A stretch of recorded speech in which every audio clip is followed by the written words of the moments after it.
Good morning everyone, most welcome in Avinash tutorial. और आज की क्लासेस में हम लोग मोस्ट इम्पॉर्टेंट जो क्वेश्चंस हैं केमिकल रिएक्शन एंड इक्वेशन उससे देखेंगे। विच of the following represent N oxidations only change. इनमें से कौन सा रिएक्शन है जिसमें कि केवल ऑक्सीडेशंस ओनली चेंज हो रहा है। करेक्ट ऑप्शन है जिंक सॉलिड फॉर्मेशन में है जिससे कि 2 इलेक्ट्रॉन्स रिमूव हो रहा है और जिंक आयन में कन्वर्ट हो रहा है। Next, for the reactions copper second oxide plus hydrogen gives copper plus water. Which of the following acts as the oxidising agent.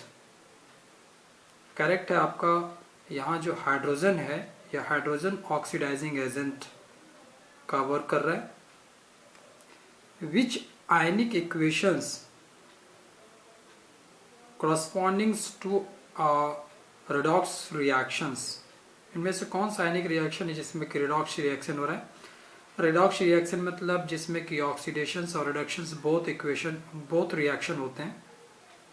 Correct है आपका, जिंक कॉपर आयन से रिएक्शन कर रहा है तो जिंक आयन प्लस कॉपर में convert कर रहा है। तो यहाँ पर ये इस इक्वेशन में ऑक्सीडेशंस और रिडक्शंस बोथ हो रहे हैं तो ये रिडॉक्स रिएक्शंस का एग्जांपल है।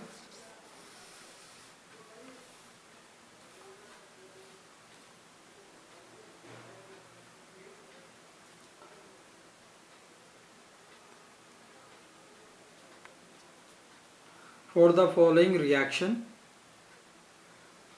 FeSO3 plus 3CO gives 2Fe plus 3CO2 which acts as a reducing agent। इसमें reducing agent कौन वर्क कर रहा है। तो करेक्ट है आपका carbon monoxide. Which of the following represent a chemical change and not a physical change. इनमें से किसमें केमिकल चेंज हो रहा है, फिजिकल चेंज नहीं हो रहा है। Dissolving zinc in hydrochloric acid. जब जिंक को हाइड्रोक्लोरिक एसिड में डिसॉल्व करते हैं तो यहाँ पर केमिकल चेंज होता है लेकिन फिजिकल चेंज इनमें नहीं होता है।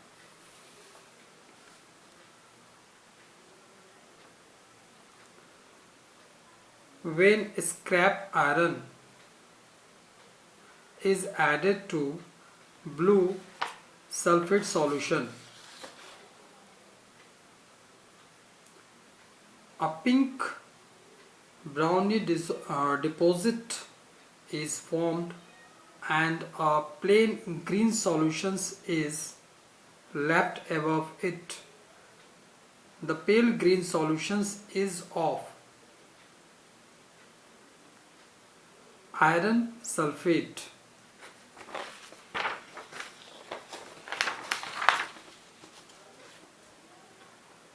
Which three numbers A, B and C are required to balance the equation। अभी केमिकल रिएक्शन दिया हुआ है, इसमें हमें बैलेंस करना है। Li मीन्स लिथियम से आगे A दिया है, ऑक्सीजन गैस से आगे B दिया है और लिथियम ऑक्साइड से पहले C दिया है। तो A, B और C में क्या होगा। इसमें A की जो वैल्यू होगी वो 4 होगी, B की वैल्यूज आपकी 1 होगी और C की वैल्यू आपकी 2 होगी। अगर C की वैल्यू 2 है, 2 इंटू 2 ये लिथियम 4 हो जाएगा और यहाँ पर A की वैल्यू ऑलरेडी आपका 4 है। B की वैल्यू जो होगी वो 1 होगी क्योंकि यहाँ पर आपने 2 दिया है तो ऑक्सीजन यहाँ भी 2 हो जाता है। तो इस तरह से A, B और C की वैल्यूज जो होनी चाहिए वो 4, 1 और 2 होगा।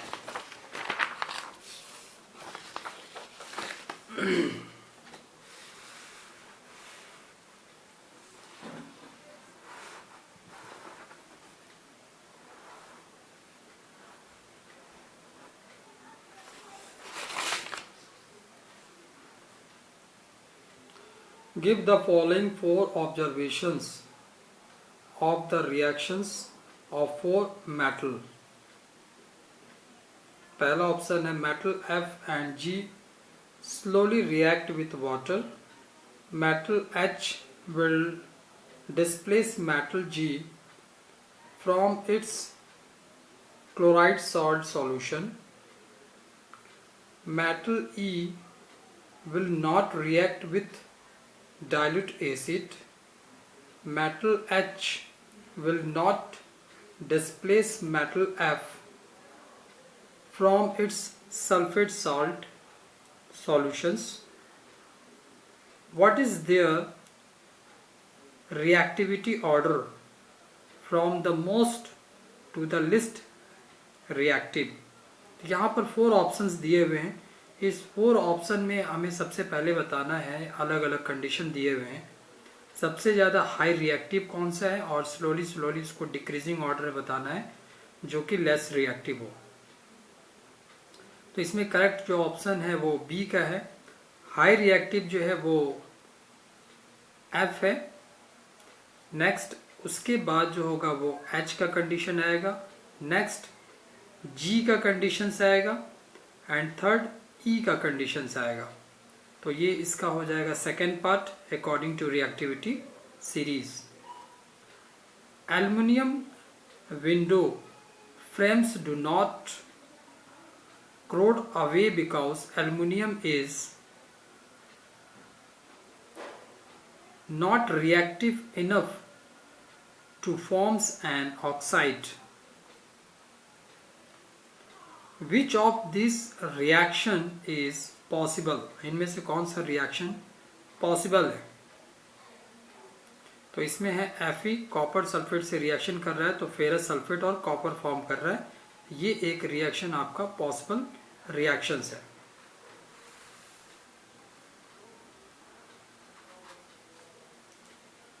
What type of reactions is represented by the following equation? Calcium oxide water से रिएक्शन कर रहा है तो कैल्शियम हाइड्रोक्साइड बना रहा है. तो ये किस टाइप का रिएक्शन है? तो ये कॉम्बिनेशंस टाइप का रिएक्शंस है.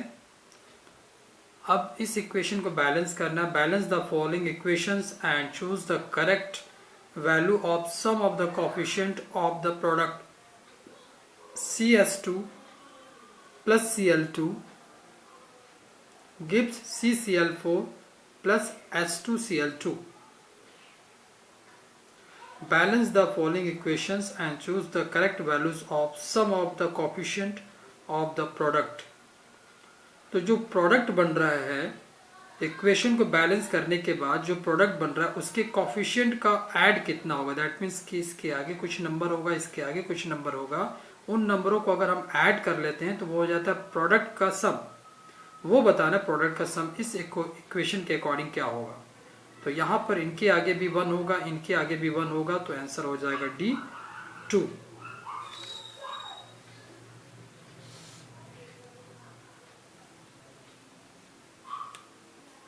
फाइंड द इंटीजर्स फॉर्म में फाइंड आउट करना है stoichiometric coefficient for the correctly balanced versions of the following reactions.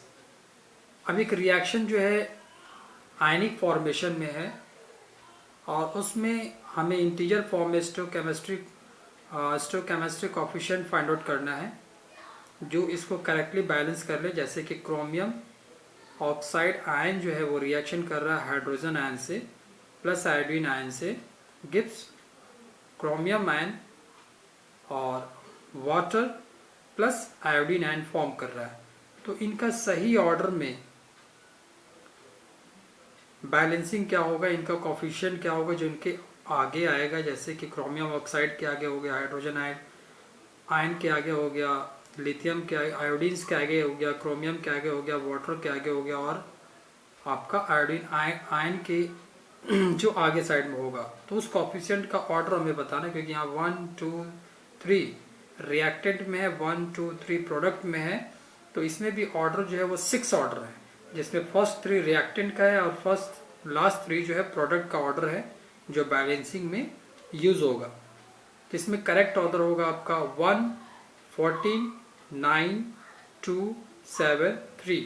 1 means आपके इसके आगे 1 रहेगा, हाइड्रोजन आयन के आगे 14 रहेगा, आयोडीन आयन के आगे 9 होगा। नाउ इनके सामने क्रोमियम आयन के सामने 2 होगा। नाउ वाटर के आगे 7 होगा और आयोडीन के आगे आपका 3 होगा।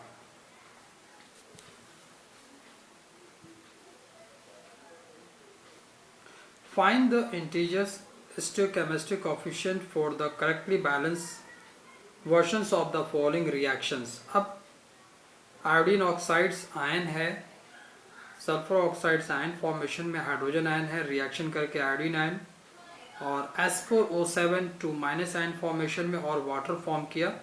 तो इसमें स्टोइकोमेट्री कोफिशिएंट जो होगा इनके आगे जो नंबरिंग होगा जिससे कि ये बैलेंस हो सकते हैं, इनके आगे एक नंबरिंग होगा जिनसे कि रिएक्टेंट और प्रोडक्ट बैलेंस हो सकते हैं, वो हमें फाइंड आउट करना है। तो इनका भी जो करेक्ट ऑप्शन है यहाँ पर आपका 2 होगा, S2O3 के आगे 6 होगा, हाइड्रोजन आयन के सामने भी 6 होगा, फिर आयोडीन आयन के सामने 2 होगा, S4O7 के सामने आपका 3 होगा और वाटर के सामने भी 3 होगा।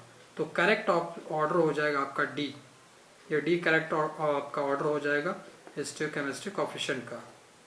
The number of electrons to balance the following equation. अब हमें नंबर ऑफ इलेक्ट्रॉन्स इसको बैलेंस करना है। जैसे कि NO3 आयन है, हाइड्रोजन आयन से रिएक्शन किया plus 1 electron gives water, 2 mole of water plus nitrogen oxide है, तो इसको बैलेंसिंग करना है। तो number of electrons to balance the following equation, इस इक्वेशन को बैलेंस करने के लिए टोटल नंबर ऑफ इलेक्ट्रॉन्स कितने रिक्वायरमेंट होगी। तो करेक्ट ऑप्शन इसमें टोटल 3 इलेक्ट्रॉन्स लगेंगे आपको इसको बैलेंस करने में।